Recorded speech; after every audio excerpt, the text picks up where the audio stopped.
You know, watching the Olympic Games can fuel the competitive fire in future Olympic hopefuls. But for some young athletes, too much emphasis on a sport can put them at risk of burnout. Tonight, a child psychologist is sharing advice on how to help athletes handle the emotions that come along with competition.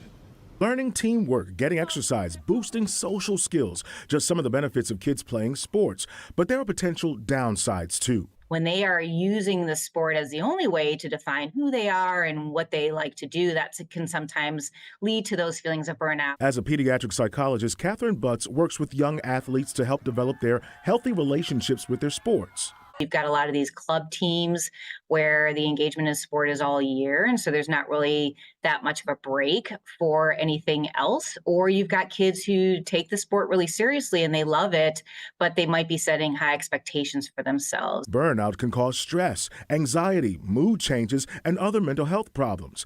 Kids may also experience chronic pain, fatigue, and decreased performance.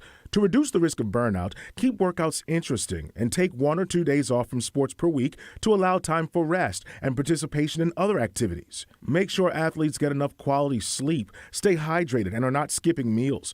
Parents can also help by including children in decisions made about their participation in the sport, listening when they want to talk, focusing on the positive, what they did gain from a loss or poor performance, and modeling a good life balance.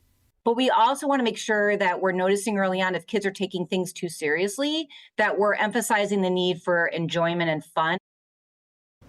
You know, the psychologist says young athletes can learn from disappointments or losses. Parents can acknowledge things didn't go well, but then steer the conversation toward a goal that the child can set for themselves for future competitions.